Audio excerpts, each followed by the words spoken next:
Bismillahirrahmanirrahim. Assalamualaikum warahmatullahi wabarakatuh.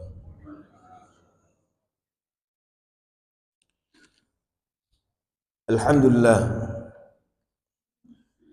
nahmaduhu wa nasta'inuhu wa nastaghfiruhu wa natubu ilaih. Wa na'udzu billahi min syururi anfusina wa min sayyiati a'malina. May yahdihillahu fala mudilla lahu wa may yudlil fala hadiya lahu. أشهد أن لا إله إلا الله وحده لا شريك له وأشهد أن محمدا عبده ورسوله لا نبي بعده اللهم صل وسلم على حبيبنا المصطفى سيدنا محمد بن عبد الله وعلى آله وأصحابه ومن والاه أما بعد فقال تعالى في كتابه الكريم أعوذ بالله من الشيطان الرجيم قل هذه سبيلي أدعو إلى الله على بصيرة ana wa man ittaba'ani. Shadaqallahul azim. Ma'asyiral muslimin wal muslimat, hafizakumullah. Alhamdulillah, di hari-hari akhir dari bulan Muharram yang masih termasuk min arba'atin hurum, Allah Subhanahu wa taala memberikan nikmat kepada kita untuk bisa terus istiqomah dalam beribadah. Semoga seluruh amal ibadah kita diterima oleh Allah Subhanahu wa taala. Dan semoga benar-benar apa yang sudah kita amalkan ini menjadi jalan yang memudahkan kita menuju surga Allah Subhanahu wa taala. Amin ya rabbal alamin. Bapak Ibu hafizakumullah, bersamaan kita mengingat dan memperingati tahun baru Islam Hijriah beberapa hari yang lalu, ya, tidak terasa dari 1445 Hijriah menjadi 1446 Hijriah. Bersamaan dengan pergantian tahun baru Islam ini, ternyata waqi'u ummatina al-yaum, keadaan umat Islam, umat Muhammad SAW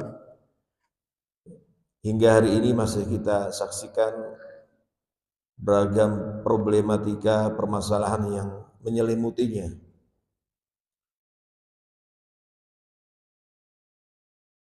Baik yang terkait dengan kondisi internal umat ini maupun terkait dengan geopolitik global yang kita saksikan, dan hingga hari ini kita terus masih disuguhi dengan pemandangan-pemandangan yang sangat memilukan terkait dengan apa yang terjadi pada saudara-saudara kita di Gaza, Palestina, dan juga belahan bumi Allah lainnya. Dan terakhir apa yang kemarin kita lihat, kita saksikan, ya, ightial atau pembunuhan sistematis dan terencana yang menimpa salah seorang tokoh pejuang Palestina yang berjuang sekian puluh tahun untuk kemerdekaan negerinya. Ini semuanya tentunya harus menjadi perhatian kita, ihtimam kita, sebagai bagian dari implementasi dari sabda Rasulullah SAW, "Man lam yahtam bi amril muslimin falaysa minhum."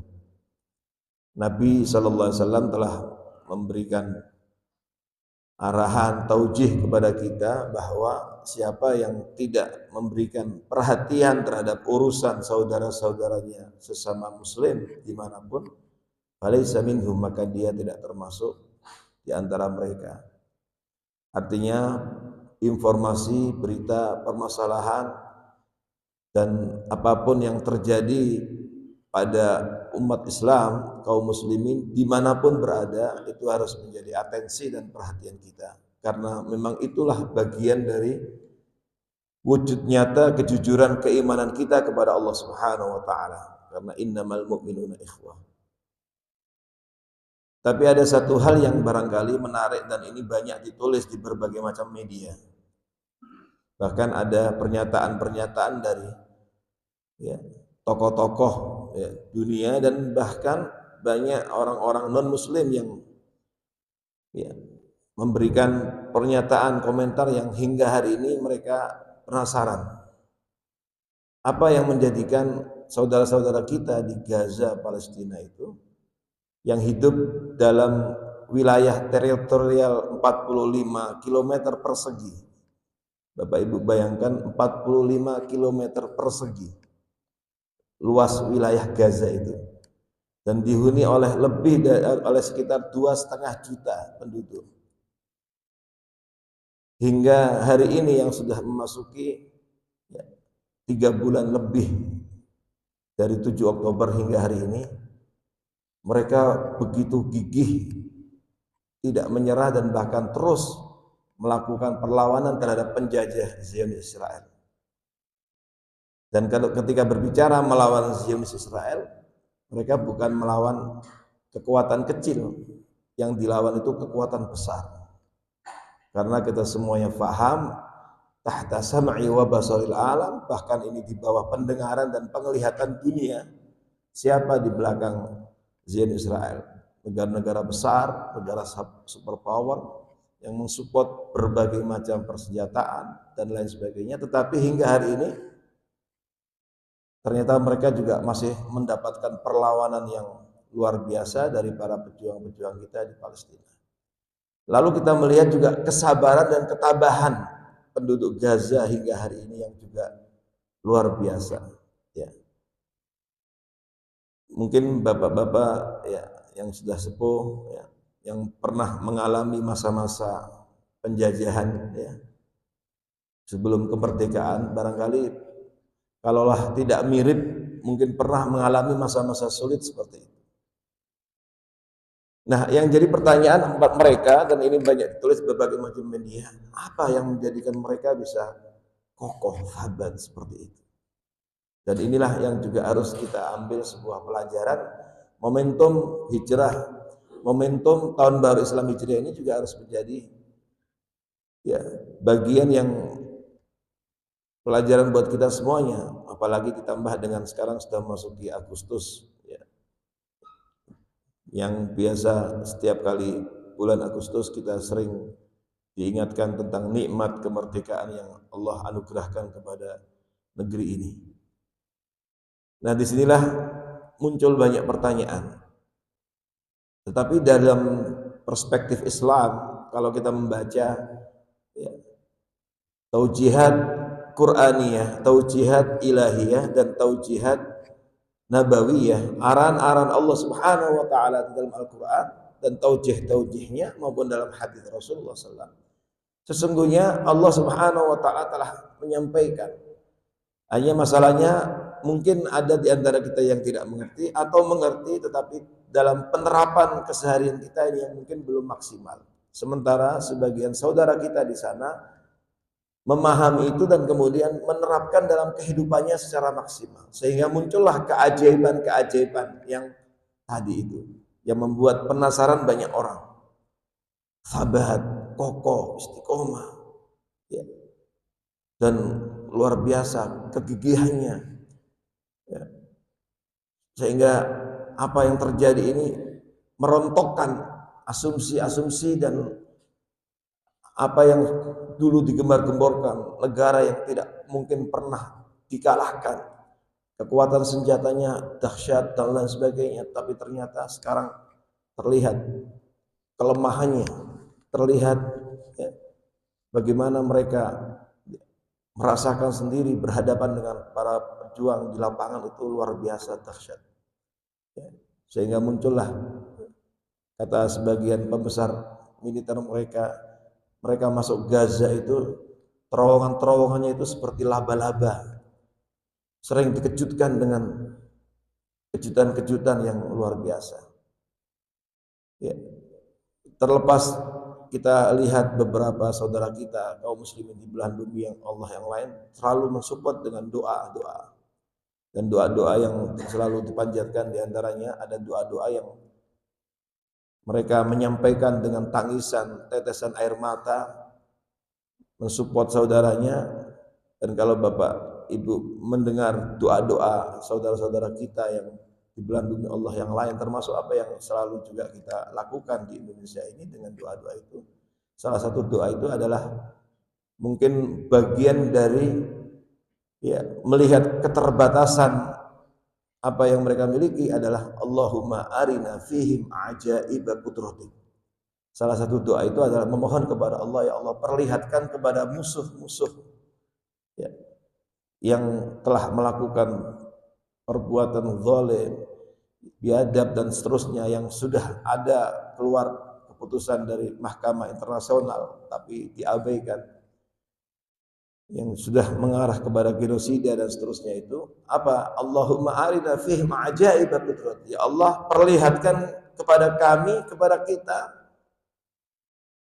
apa yang mereka lakukan dalam diri mereka itu, perlihatkan kepada kami pada mereka itu ajaib qudratik, keajaiban kekuasaan. Dan bagi orang mukmin yang cerdas tentu membaca realitas ini, apa yang terjadi ini jelas sekali ada keajaiban kekuasaan Allah Subhanahu wa taala.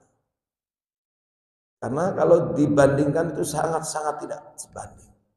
Tetapi banyak sekali keajaiban kekuasaan Allah yang terlihat di bumi Gaza, apa yang terjadi sekarang di sana. Nah, ketika berbicara tentang keajaiban kekuasaan Allah, maka kita lihat di dalam Al-Quran banyak Allah Subhanahu wa taala ingatkan dan tegaskan, dan ini menjadi sebuah sunnatullah, bahwa kesungguhan kita dalam menolong agama Allah Subhanahu wa taala itu pasti tidak bisa tidak akan menjadikan Allah Subhanahu wa taala tidak diam. Pasti Allah juga akan menolong, pasti Allah akan membantu. Masalahnya kita serius tidak menolong agama Allah. Ketika sungguh-sungguh serius, totalitas dalam menolong agama Allah, maka pasti Allah akan menolong. Dan ketika Allah menolong hamba-hambanya yang sungguh-sungguh dalam menolong agama Allah, maka diantaranya diperlihatkan keajaiban kekuasaannya. Nah, beberapa ulama menerjemahkan dalam berbagai macam bentuk unsur-unsur penting yang perlu kita miliki untuk mampu mengundang keajaiban kekuasaan Allah itu dalam kehidupan kita. Yang terkadang dalam prediksi, estimasi, pikiran banyak orang itu sesuatu yang mustahil, nggak mungkin. Tapi yang terjadi di sana memperlihatkan ternyata mereka mampu. Makanya sampai ada tulisan di beberapa media sekarang ini, Cina, Rusia itu sampai mengundang mereka untuk mempresentasikan, ingin dipelajari strategi militernya. Karena kalau dalam bahasa kita out of the box, perlawanan pejuang Palestina ini ya, yang mereka perlihatkan itu banyak yang tidak ada dalam referensi ilmu militer dan seterusnya, sehingga mereka ingin belajar ada apa dan seterusnya. Nah, kalau kita kembali kepada ayat-ayat Allah Subhanahu wa taala, dan itu diantaranya diringkas oleh beberapa ulama. Salah seorang ulama, Al-Asfihani, sejak dulu beliau dalam sebuah kitabnya Az-Zari'ah ya ila ahkam syariah, beliau mengutip beberapa unsur penting yang penting untuk terus kita maksimalkan dalam hidup kita, agar benar-benar kita memiliki kekokohan, kesahabatan, dan kemampuan untuk benar-benar menginternalisasi ajaran Allah dalam kehidupan kita, sehingga kita istiqomah, sahabat, dan mampu membuat perubahan-perubahan yang berarti dalam hidup kita. Yang pertama, beliau katakan unsur penting yang terus perlu kita tingkatkan adalah ma'rifatul ma'bud, yaitu mengenal Allah Subhanahu wa taala dengan sesungguhnya. Ini hal yang aksiomatis secara ya, pemahaman, tetapi pada tataran keyakinan ini yang terkadang perlu terus kita asah dan tingkatkan. Mengenal Allah itu tidak hanya sekedar kita tahu bahwa Allah adalah khaliquna, Allah yang menciptakan kita. Tidak hanya sekedar faham bahwa Allah Subhanahu wa taala yang kita sembah, tetapi lebih daripada itu adalah mengenal betul tentang siapa Allah dan apa peran Allah dalam kehidupan kita. Apa peran Allah dalam urusan-urusan kita. Maka inilah pentingnya akidah, inilah pentingnya keimanan. Ya. Yang tidak hanya sekedar deklarasi, ungkapan, pernyataan, tetapi lebih daripada itu harus menancap betul dalam diri seseorang tentang keyakinan itu. Maka ketika seorang mengatakan asyhadu an la ilaha illallah wa asyhadu anna muhammadar rasulullah, tidak sekedar faham bahwa aku bersaksi Allah sesungguhnya tidak ada ilah yang wajib disembah kecuali Allah, dan sesungguhnya aku bersaksi Muhammad adalah utusan Allah. Tidak hanya itu, tetapi tertancap betul dalam dirinya keyakinan bahwa hanya Allah Subhanahu wa taala yang wajib kita minta, hanya Allah Subhanahu wa taala yang wajib kita mohon, hanya Allah Subhanahu wa taala yang wajib kita adukan seluruh permasalahan hidup kita. Hanya kepada Allah Subhanahu wa taala kita berserah diri setelah memaksimalkan semua ikhtiar-ikhtiar kita. Dan ini tentu tidak mudah. Makanya Nabi SAW mengajarkan akidah, menanamkan nilai-nilai keimanan, mengenalkan al-ma'bud ini ya, memakan waktu yang cukup panjang. Selama di Mekah itu kan fokus ya, konsentrasi diantaranya adalah tarbiyah imaniyah.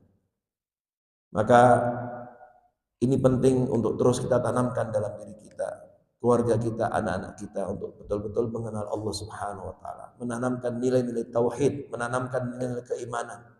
Karena inilah basic, dasar, fondasi yang mampu menjadikan pijakan kuat dalam perilaku, sikap, respon, dan berbagai macam aktivitas. Kalau fondasi ini kuat, maka kehidupan seseorang pun juga akan memperlihatkan, ya, menerjemahkan itu dalam bentuk sabat, keistiqomahannya, kegigihannya. Dan inilah yang kita lihat dalam kehidupan saudara-saudara kita di Gaza. Coba lihat Bapak Ibu, video-video yang kita, rumahnya hancur itu, benar mereka sedih, tetapi mereka selalu mengatakan hasbunallah wa ni'mal wakil, hasbunallah. Dan mereka mengatakan kami tidak akan pernah lari pindah dari rumah ini hancur, kami akan bangun kembali, hancur kami akan bangun kembali. Inilah negeri kami. Saya kira dulu pada masa-masa penjajahan sebelum kemerdekaan banyak diperlihatkan juga oleh saudara-saudara kita kaum muslimin, oleh bangsa ini ketika berada dihadapkan dengan para penjajah itu. Mereka pun siap, bahkan siap mengorbankan harta, bahkan jiwanya. Nah, semua itu berangkat dari sebuah keyakinan bahwa apa yang mereka lakukan ini adalah amal suci. Karena mereka melawan kezaliman. Dan bahkan di dalam Al-Quran kita baca salah satu ya, ayat pertama disyariatkannya jihad itu adalah ketika munculnya kezaliman. Udzina lil ladzina yuqataluna bi annahum zulimu. Udzina lil ladzina yuqataluna bi annahum zulimu. Para ulama tafsir sepakat bahwa ini adalah ayat pertama turun disyariatkannya jihad, itu adalah karena adanya kezaliman. Dan apa yang kita saksikan di Gaza, di Palestina ini ya, kezaliman yang luar biasa, dan tidak ada kekuatan apapun yang bisa menghentikannya. Ini yang kita heran, sehingga terjadilah kezaliman-kezaliman itu. Tempat pengungsi, rumah ibadah, bahkan terakhir kemarin yang mungkin Bapak Ibu mengikuti, yang namanya wartawan, padahal ada tata aturan regulasi internasional, tidak digubrisnya. dua orang wartawan Al Jazeera itu baru beberapa jam setelah terbunuhnya Ismail Haniyah, mereka meliput rumah Ismail Haniyah yang di Gaza, tempat bersejarah bersatunya Fatah dan Hamas menandatangani yang dikenal dengan perjanjian Syate, baru melaporkan dibom rumah itu.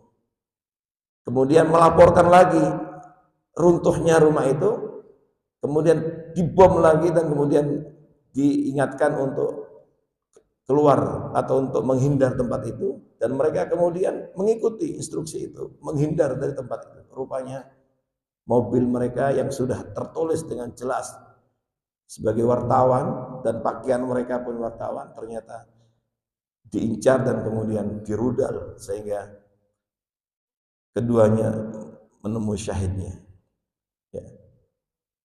Jadi memang ada kesengajaan pembantu, karena kedua wartawan inilah yang terus meliput ya apa yang ada di lapangan ya. Secara live mereka liput terus, sehingga ya itulah resiko yang mereka. Tapi ini adalah bukan lagi pelanggaran terhadap berbagai macam aturan-aturan, dan ini adalah salah satu bentuk kezaliman, dan tentu saja telah banyak kezaliman yang dipertontonkan. Tentu saja kita terus yakin bahwa wala tahsabannallaha ghafilan amma ya'maludz zalimun. Ayat yang telah digariskan Allah dalam surat Ibrahim, bahwa jangan engkau mengira Allah itu lalai, lupa terhadap apa yang dilakukan orang zalim. Kita yakin itu. Tapi yang kita lihat di lapangan bahwa saudara-saudara kita bisa seperti itu, tentu diantaranya karena mereka betul-betul ma'rifatul ma'bud. Nah, inilah pentingnya kenapa kemudian Rasulullah SAW menanamkan nilai-nilai ini begitu lama. Bahkan tarbiyah imaniyah itu tidak hanya pada era Mekah saja.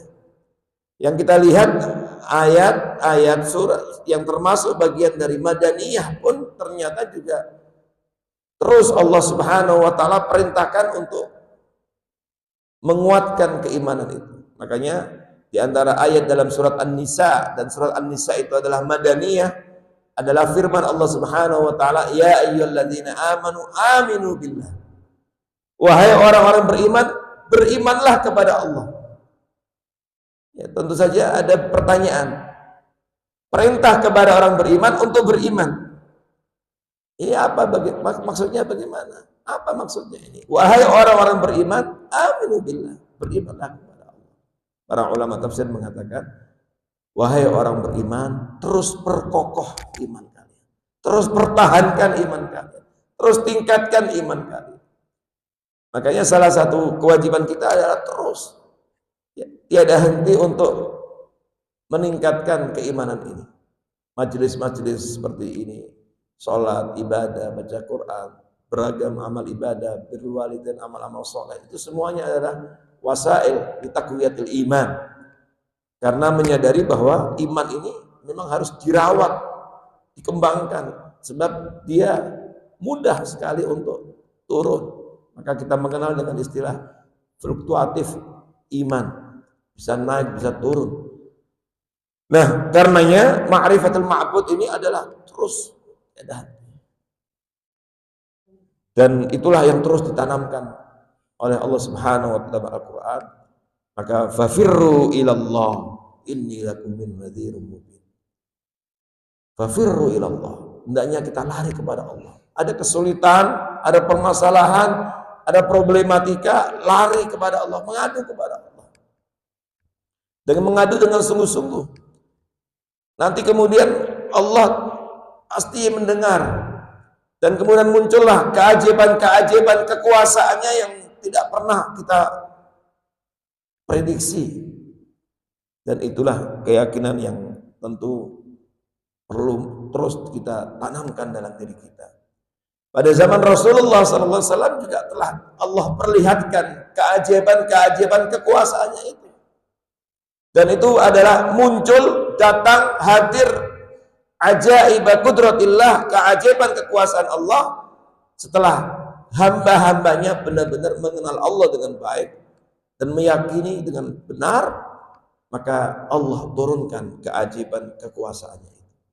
Maka lihatlah apa yang terjadi dalam peristiwa hijrah Rasulullah SAW. Kita sudah sering mendengar berita tentang hijrah.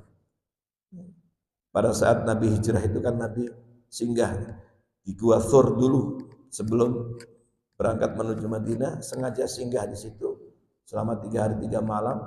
Dan pada saat itu kan sejarah mencatat orang-orang kafir Quraisy ternyata juga mengendus sehingga dikejar sampai naik ke atas.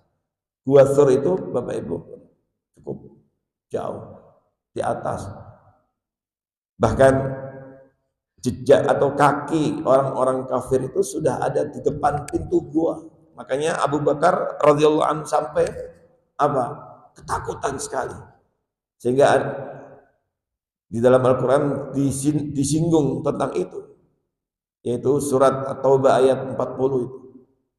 Illa tansuruhu faqad nasarahullah idh akhrajahu alladhina kafaru thaniyatayn idh huma fil ghar idh yaqulu li sahibi la tahzan. Kenapa Nabi SAW sampai mengatakan la tahzan innallaha ma'ana? Karena memang kondisinya itu sudah sangat genting sekali. Obrolan orang-orang kafir, kaki-kaki mereka itu sudah ada di depan gua. Sehingga ya kalau mereka nunduk sebentar melihat itu pasti. Dan Gua Thur itu bukan gua seperti gua-gua di kita. Kalau tidak salah pelajaran bulan yang lalu telah kita sampaikan. Karakter gua di kita dengan karakter gua yang ada di Mekah itu jauh berbeda. Kalau gua di kita itu dalam dia, lubangnya dalam. Kalau di sana tidak. Maka gua Hira, Gua Thur itu paling orang cukup 2-3 orang, kecil sekali. Jadi karakternya beda. Jadi memang sangat mudah orang. Tapi begitulah ada keajaiban kekuasaan Allah yang Allah perlihatkan untuk menolong hambanya, dan selalu pertolongan Allah itu selalu datang pada saat yang tepat. Makanya Allah Subhanahu wa taala berfirman, la tahzan innallaha ma'ana fa anzalallahu sakinatahu alaihi wa ayyadahu bi junudin lam tarauha. Maka Allah turunkan ketenangan itu, dan kemudian Allah turunkan tentara-tentaranya yang mereka tidak lihat. Nah, tentara-tentara Allah itu apa? Walillahi ma fis samawati wa fil ardi. Milik Allah apa yang ada di langit dan di bumi. Maka muncullah ada riwayat tentang laba-laba. Muncullah beberapa kisah-kisah. Meskipun beberapa riwayatnya ada sebagian yang Israiliyat dan seterusnya, tapi yang jelas akhirnya Allah menolong hambanya, dan kemudian Rasulullah SAW bersama Abu Bakar selamat. Inilah ma'rifatul ma'bud. Inilah pentingnya mengenal Allah Subhanahu wa taala. Dan keyakinan ini, keimanan ini terus harus benar-benar ditanamkan dalam diri kita. Pada saat perang Badar, siapa yang bisa kalau sekarang mungkin ada istilah survei, ada ini, orang pasti semuanya dengan kekuatan, persenjataan, kemampuan SDM, kemudian kemampuan finansial yang mereka miliki pada saat itu, pasti semuanya mengarah kepada kemenangan itu akan diraih oleh orang-orang kufar Quraisy. Tapi Allah Subhanahu wa taala balikkan teori itu, sehingga yang terjadi pasukan yang hanya 313 orang mampu melawan 1000, bahkan lebih daripada itu. Karena mereka juga dipersenjatai dengan senjata-senjata yang kuat saat itu. Mereka sudah pakai kuda, pakai gajah, dan seterusnya, pakai kendaraan-kendaraan. Terus kemudian belum lagi dengan pakaian-pakaian besi dan peralatan perangnya yang sudah. Makanya ada riwayat menyebutkan, dan diantaranya disinggung Allah Subhanahu wa taala di dalam Al-Quran, dan banyak para ulama tafsir mengatakan ayat ini menyinggung orang-orang kafir Quraisy. Itu wala takunu kalladzina kharaju min diyarin batara wa ria'an nas wa yasudduna an sabilillah. Kalian jangan seperti orang-orang yang keluar dari rumahnya sudah merasa menang sebelum perang, sombong, takabur. Maka ada riwayat menyebutkan orang-orang kufar Quraisy itu sudah berpesta pora, merayakan kemenangan sebelum perang Badar itu. Sampai ada yang riwayat menyebutkan mereka menyembelih ya sekian banyak onta, mengundang orang makan gratis, didatangkan biduan-biduan. Ya, kalau sekarang mungkin artis-artis mereka joget, mereka berpesta merayakan kemenangan sebelum perang. Tapi pada saat terjadi perang Badar, Allah perlihatkan ajaib qudratik, keajaiban kekuasaannya, sehingga prediksi apa yang mereka perkirakan itu semuanya dibalik oleh Allah Subhanahu wa taala. Kaum muslimin diberikan kemenangan padahal jumlah mereka kurang dari sepertiga jumlah musuh. Ini semuanya muncul dari kuwatul iman, ma'rifatul iman. Maka sama juga kalau kita ingin mengharapkan Indonesia ke depan ini menjadi Indonesia emas, Indonesia maju dan seterusnya, memang diperlukan basic keimanan yang kuat. Karena itulah yang akan mendorong seorang siap untuk melakukan sebuah perubahan yang dahsyat dalam hidupnya. Nah, termasuk hijrah ini adalah simbol kekuatan iman. Kemudian Bapak Ibu sekalian, Al-Imam Al-Sufyani mengatakan berikutnya selain ma'rifatul ma'bud yang harus difahami oleh seorang, dan inilah yang dipraktekkan oleh para pejuang-pejuang kaum muslimin di zaman dan kapanpun, yang ketika kita lihat kekokohan, kegigihan mereka dalam hal, termasuk para pejuang-pejuang kita dulu ketika melawan penjajah hingga Allah anugerahkan kemerdekaan, adalah ma'rifatut thariq.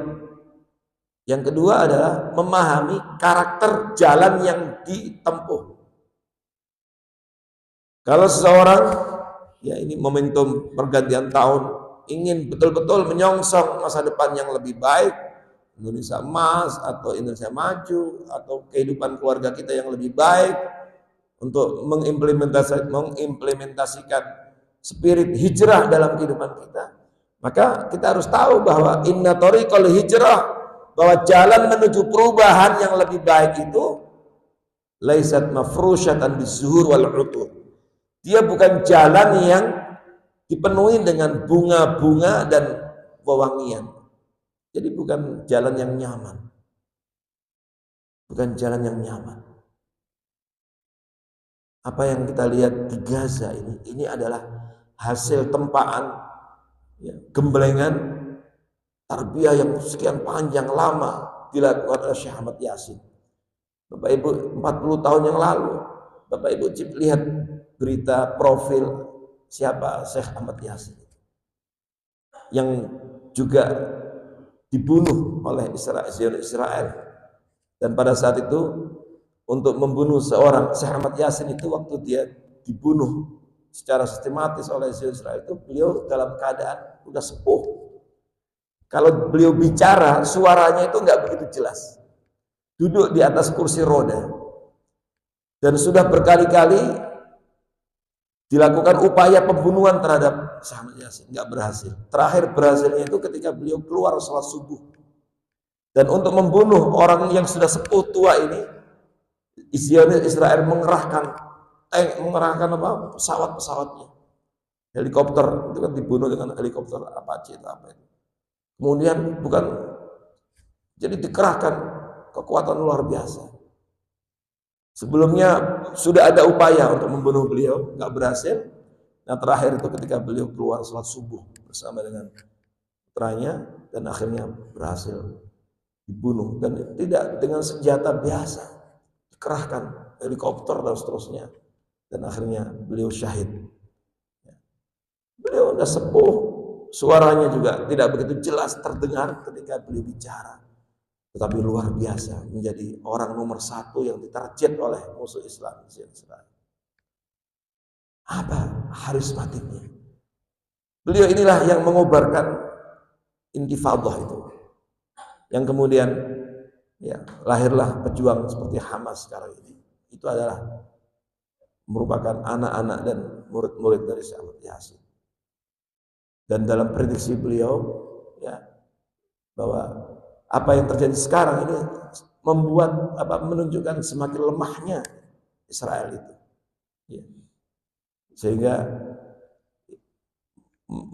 membom secara sporadis, siapapun dibunuh dan dibantai. Jadi memang ingin menghabisi generasi ini yang ada di Gaza, karena mereka tahu bahwa mereka inilah yang nanti akan terus melanjutkan estafeta perjuangan. Sehingga terbunuhnya satu pejuang tentu tidak akan bisa menghentikan perjuangan mereka. Tapi ini adalah apa? Berangkat dari pemahaman tentang ma'rifatut thariq, bahwa jalan untuk menuju sebuah perubahan itu bukanlah jalan yang bertaburan dengan bunga-bunga.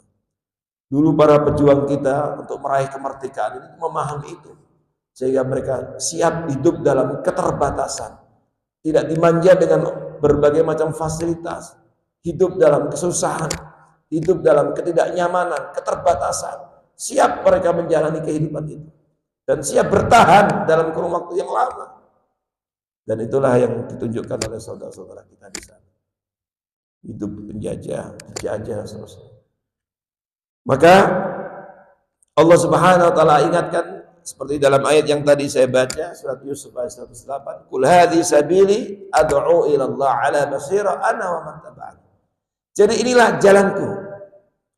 Ya, inilah jalan dakwah, jalan perubahan itu, jalan hijrah itu memang bukan jalan yang nyaman. Ya. Bukan jalan yang penuh dengan wewangian, tapi jalan yang terjal, berliku, panjang. Sehingga seseorang tidak bisa menghitung. Seseorang boleh saja merencanakan, boleh saja kemudian membuat planning, tetapi tidak bisa memastikan sampai kapan. Dan apa yang terjadi dengan problematika qadhiyah Palestina ini juga kita tidak tahu sampai kapan. Dan tidak penting sampai kapannya. Yang penting adalah bagaimana kita memberikan perhatian, punya kepedulian. Ya, karena sering kita diingatkan melihat problematika yang terjadi pada saudara kita itu tidak perlu, ya cukuplah seorang menjadi manusia. Sebagai manusia harusnya mereka ya peduli dengan urusan ini. Apalagi ketika tahu bahwa mayoritas mereka adalah saudara-saudara kita seiman, seakidah. Tentu ada kewajiban dini, wajib dini, kewajiban agama, karena ada keterikatan antara keimanan.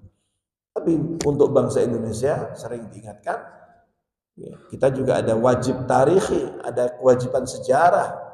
Ya. Ketika Indonesia dan sekarang mau merayakan nikmat kemerdekaan yang ke-79 tahun ini, 79, kita diingatkan dulu ketika Indonesia merdeka, di antara negara ya, tokoh pertama yang mengakui kemerdekaan Indonesia dan menyuarakan, memotivasi, menyemangati kaum muslimin di dunia untuk mengakui kemerdekaan Indonesia adalah Palestina. Seorang mufti besar Palestina, Syekh Muhammad Al-Husaini. Beliau menyuarakan dalam radio-radio, waktu itu ada radio di Jerman, karena beliau juga termasuk kondisinya di Palestina waktu itu juga sama. Maka beliau menyuarakan, mengajak negara-negara Arab, pemimpin-pemimpin Arab untuk mengakui kemerdekaan Indonesia yang kemudian dikenal dalam beberapa literatur sejarah Syekh Muhammad Al-Husaini. Nah, ini adalah wajib tarikh, kewajiban sejarah historis. Nah, jadi inilah jalan. Ini jalan yang tidak mudah, jalan yang berat, tetapi memang harus dilalui untuk mencapai tujuan yang mulia. Dan inilah yang mereka lakukan, hidup dalam keterbatasan, tapi ya mereka siap melakukan itu. Rasulullah SAW dan para sahabat juga demikian. Ketika hijrah mereka sangat terbatas. Maka kita juga harus memahami ini, bahwa jalan menuju kehidupan yang lebih baik adalah jalan yang terjal, jalan berliku, jalan yang panjang. Pasti untuk melalui jalan ini kita akan dihadapkan dengan berbagai macam cobaan, ujian, tribulasi, tantangan. Dan karena memang itu adalah sunnatullah. Ya. Maka memahami karakter jalan yang kita tempuh ini menjadi salah satu yang menjadikan seseorang kemudian istiqomah, sabat, kemudian menjalani kehidupannya dengan tenang, tentram, bahagia. Ketika kita mengharapkan keluarga kita menjadi keluarga sakinah, mawaddah warahmah, bahagia di dunia dan di surga, ini bukan jalan yang gampang, panjang. Dihadapkan dengan berbagai macam cobaan. Permasalahan-permasalahan hidup itu selalu ada di hadapan kita. Maka diperlukan kesabaran, diperlukan kesabaran. Nah inilah ma'rifatut thoriq. Jadi setelah mengenal Allah Subhanahu wa taala, kita wajib mengenal karakter jalan yang kita tempuh ini. Kecuali seseorang memang tidak ingin berubah lebih baik. Kecuali kalau bangsa ini memang inginnya biasa-biasa saja. Maka kalau jujur bangsa ini ingin maju, kita ingin sudah memiliki visi Indonesia Emas 2045, jujur kita ingin seperti itu. Maka karakter jalan menuju kepada Indonesia Emas 2045 ini juga bukan jalan yang mudah. Harus dimulai sebuah tekad untuk berubah menjadi lebih baik dari sekarang dan seterusnya. Dan ini yang harus kita tanamkan kepada anak-anak cucu kita. Bapak Ibu saudara sekalian, hafizakumullah. Kemudian Al-Imam Al-Asfihani mengingatkan kepada kita bahwa termasuk apa yang kita lihat di lapangan seperti sekarang ini, kesabatan dan kekokohan para pejuang-pejuang di Palestina. Dan mereka selalu mengatakan siap syahid dimanapun kapanpun. Adalah yang ketiga, dan ini penting juga, adalah tahsiluz zat, yaitu bagaimana kita tidak pernah henti untuk terus meningkatkan bekal, meningkatkan wawasan pengetahuan, tidak pernah berhenti untuk belajar. Betul ada pendidikan-pendidikan formal yang kadang-kadang terbatas oleh usia, strata dan seterusnya, tetapi seseorang tidak boleh berhenti untuk terus belajar. Mencari ilmu itu wajib bagi setiap muslim, dan terus bisa dengan pengajian seperti ini, bisa dengan berbagai macam media, tidak pernah berhenti. Kenapa? Karena Allah Subhanahu wa taala perintahkan kita untuk terus meningkatkan bekal itu. Makanya di dalam surah Al-Baqarah Allah Subhanahu wa taala berfirman, "Wa tazawwadu." Hendaknya kalian berbekal dalam menjalani perjalanan hidup yang panjang ini, yang terjal, berliku. Maka berbekallah, wa tazawwadu fa inna khairaz zadi taqwa. Dan sebaik-baik bekal adalah takwa. Kata para ulama tafsir, wa tazawwadu yang pertama ini adalah apapun yang diperlukan untuk menjalani kehidupan ini, kita harus kita harus berbekal dengan bekal itu. Anak-anak kita untuk menjalani kehidupan ini perlu ijazah-ijazah resmi, maka kita sekolahkan, kita kuliahkan. Kemudian ada mungkin pelatihan-pelatihan lain untuk menambah skill, meningkatkan skill, ikuti. Dalam aturan di lalu lintas ini, seseorang harus perlu memiliki surat izin mengemudi, diikuti. Artinya bekal untuk profesi-profesi tertentu harus punya keahlian tertentu, diikuti. Watazawwadu, bekal ilmu, bekal harta. Dulu pernah kita sampaikan materi pentingnya kita untuk meningkatkan kemandirian ekonomi, karena bagaimanapun juga diperlukan kekuatan ekonomi untuk menyongsong kehidupan yang lebih baik dan seterusnya. Itu juga termasuk bekal yang harus kita persiapkan dan lain sebagainya. Bahkan di dalam Al-Quran secara khusus Allah Subhanahu wa ta'ala mengajarkan kepada kita satu doa untuk meminta tambah dari Allah Subhanahu wa ta'ala. Di antara doa itu adalah doa minta menambah apa? Tambah ilmu. Wa qur rabbi zidni ilma. Minta kepada Allah tambahan ilmu. Artinya berarti kita harus tiada henti terus secara berkesinambungan istiqomah mencari ilmu dengan berbagai macam media, termasuk dengan pengajian-pengajian seperti itu. Fatazawwadu fa inna khairaz zadi taqwa. Dan di antara bekal yang terbaik adalah takwa. Maka ada ungkapan seorang Arab, ini bukan hadis Bapak Ibu, bukan hadis, tapi ungkapan populer, kata hikmah, kata orang Arab, faqidu syai' la yu'ti. Faqidu syai' la yu'ti. Orang yang nggak punya sesuatu, bagaimana dia bisa memberi?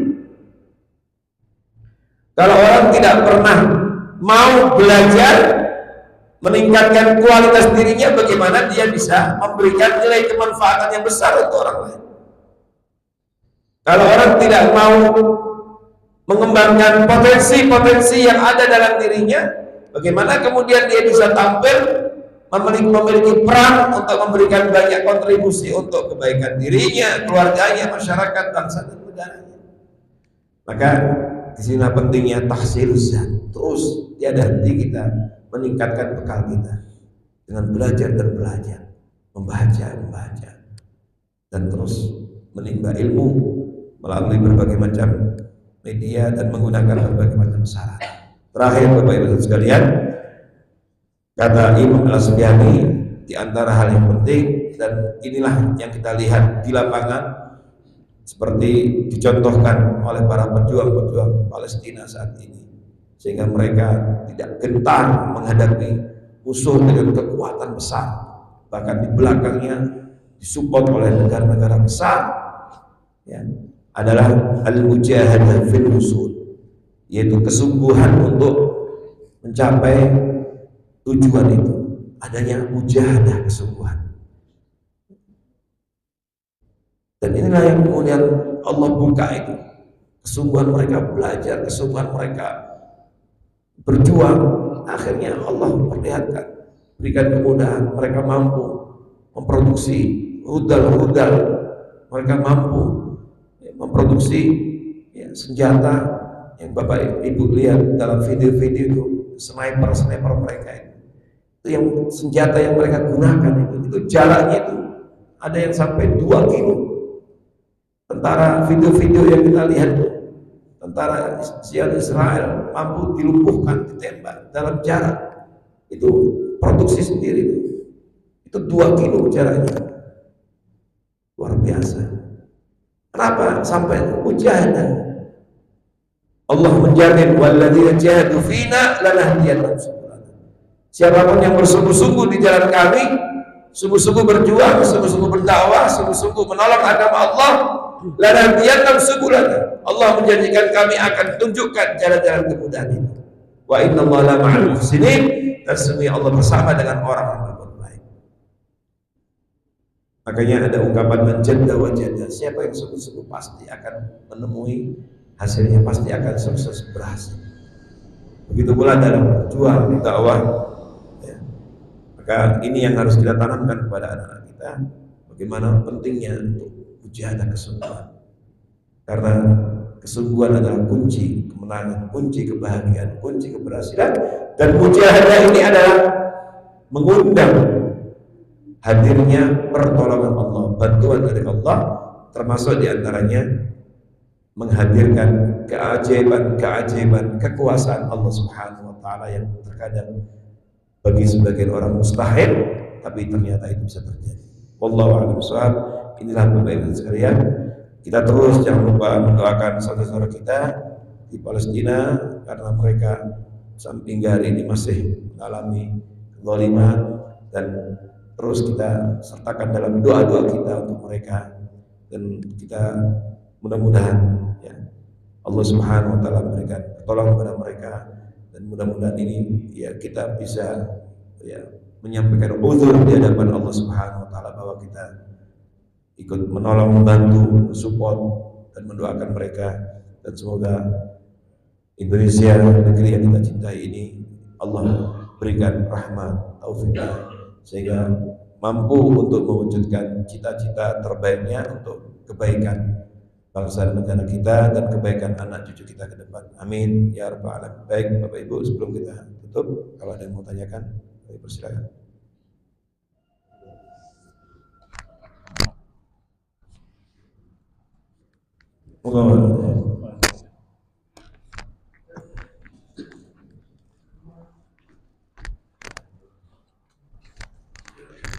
Assalamualaikum warahmatullahi wabarakatuh. Alhamdulillah pagi ini sudah mendapat pencerahan yang sangat luar biasa mengenai Palestina. Palestina ini kita empati semuanya. Tapi apa cukup dengan empati saja? Tentunya tidak.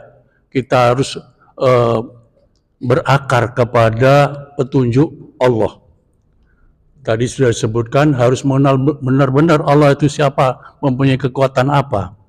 Nah untuk itu Allah sudah menyebutkan, mohon maaf kalau saya salah, inani anallahu la ilaha ana fa'budu haza siratim mustaqim. Maka tidak ada Tuhan lain kecuali aku adalah Allah, tidak ada yang lain. Maka sembahlah aku. Wa aqimis sholati li zikri.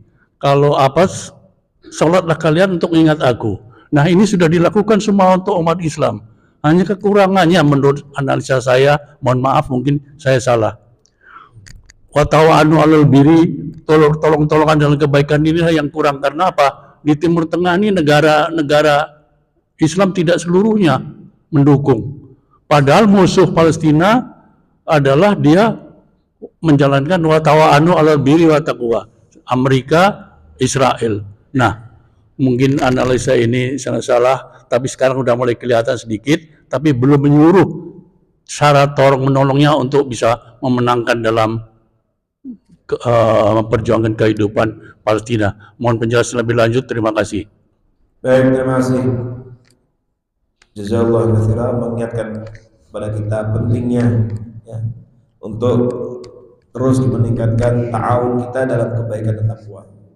Jadi Bapak Ibu hafizakumullah, ya kita tentu saja sama perasaan kita mengeluhkan tentang sikap beberapa negara, tetapi ya yang selalu kita harus ingat bahwa yang paling penting adalah madauruna, apa peran kita. Jangan dikira pada zaman Rasulullah SAW itu seluruh orang yang mengaku beriman semuanya merespon permasalahan dengan satu respon. Pada zaman Nabi saja Bapak Ibu masih ada Nabi. Ada banyak kasus-kasus, ada banyak urusan-urusan umat yang sebagian orang-orang yang mengaku mukmin, beriman itu cuek, bahkan berada di belakang mereka, di belakang musuh-musuhnya. Maka dikenallah pada zaman Nabi ada yang disebut dengan kaum apa? Orang-orang apa? Orang-orang munafik. Bapak Ibu lihat apa yang terjadi dalam perang Uhud, Bapak Ibu lihat apa yang terjadi dalam perang Badar, juga terjadi dalam perang dalam pada saat perang Khandaq.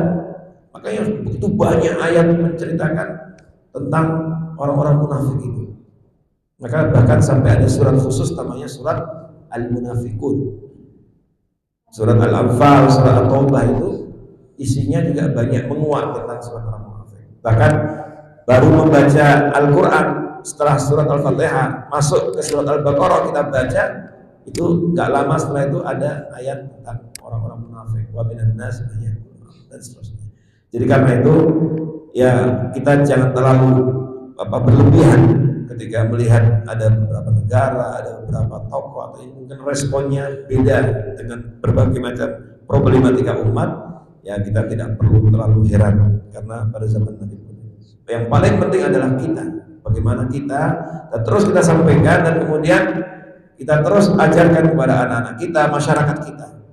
Harapan kita ke depan muncul perubahan-perubahan sikap respon sehingga muncul al-wa'yu al-islami, kesadaran dan kepedulian Islam itu muncul setelah kita berusaha secara maksimal. Karena itu ya kita ya ini bagian dari cara Allah untuk supaya ya kita terus meningkatkan kepedulian, terus meningkatkan kebersamaan, tolong menolong dalam kebaikan takwa. Maka ada sebagian ulama tafsir kontemporer ketika membaca ayat pertama surat Al-Isra Subhanalladzi asra bi 'abdihi lailan minal masjidil haram ilal masjidil aqsa alladzi barakna haulahu. Bagaimana kita membaca Masjidil Aqsa ini apa? Ada keberkahan di sana. Kata sebagian ulama tafsir kontemporer, di antara nilai keberkahan itu adalah hadirnya qadhiyah Palestina, adanya problematika Palestina dan Al-Aqsa yang sekarang masih dalam jajahan Mesir. Ini adalah bagian cara Allah untuk memberikan keberkahan kepada kita dengan kepedulian kita. Jadi sekarang seperti sekarang ini seluruh dunia tahu tentang urusan Palestina. Bahkan banyak orang-orang Muslim, mahasiswa di Barat ini, termasuk apa yang kemarin diputuskan oleh Mahkamah Internasional, semuanya mereka, beberapa negara-negara non Muslim pun juga ada yang mengakui dan jadi tahu semuanya. Ini juga bagian dari keberkahan Masjidil Aqsa, keberkahan Palestina. Sehingga permasalahan ini dipikirkan banyak orang di dunia. Dari tadinya orang pada diam, nggak peduli, nggak tahu. Sekarang orang mulai banyak baca. Di Barat itu peningkatan googling tentang Palestina, tentang Hamas, tentang itu. Konon jumlahnya dahsyat besar sekali. Makanya muncul upaya-upaya untuk menghilangkan itu. Maka beberapa medsos, beberapa aplikasi kadang-kadang dibatasi. Orang bicara tentang ini udah nggak boleh langsung dihilangkan videonya dan seterusnya. Nah, ini jadi karena itu ya ini kita ambil pelajaran dan kita berharap ke depan ya urusan ini ya semakin lebih baik untuk kesadaran umat dan terus ya kita ya, berharap mudah-mudahan ya semakin menguat persatuan dan kesatuan umat ini dalam menghadapi beragam tantangan cobaan dari musuh-musuh Islam. Barakallahu fikum. Bapak Ibu, kita akhiri sampai di sini. Mudah-mudahan apa yang kita pelajari bermanfaat untuk kita semuanya. Dan tutup dengan bacaan doa kafaratul majlis. Subhanakallahumma wa bihamdika asyhadu an la ilaha illa anta astaghfiruka wa atubu ilaik. Qul qawli hadza astaghfirullah wa lakum wa fawqa kulli dzin 'alim. Wassalamu alaikum warahmatullahi wabarakatuh.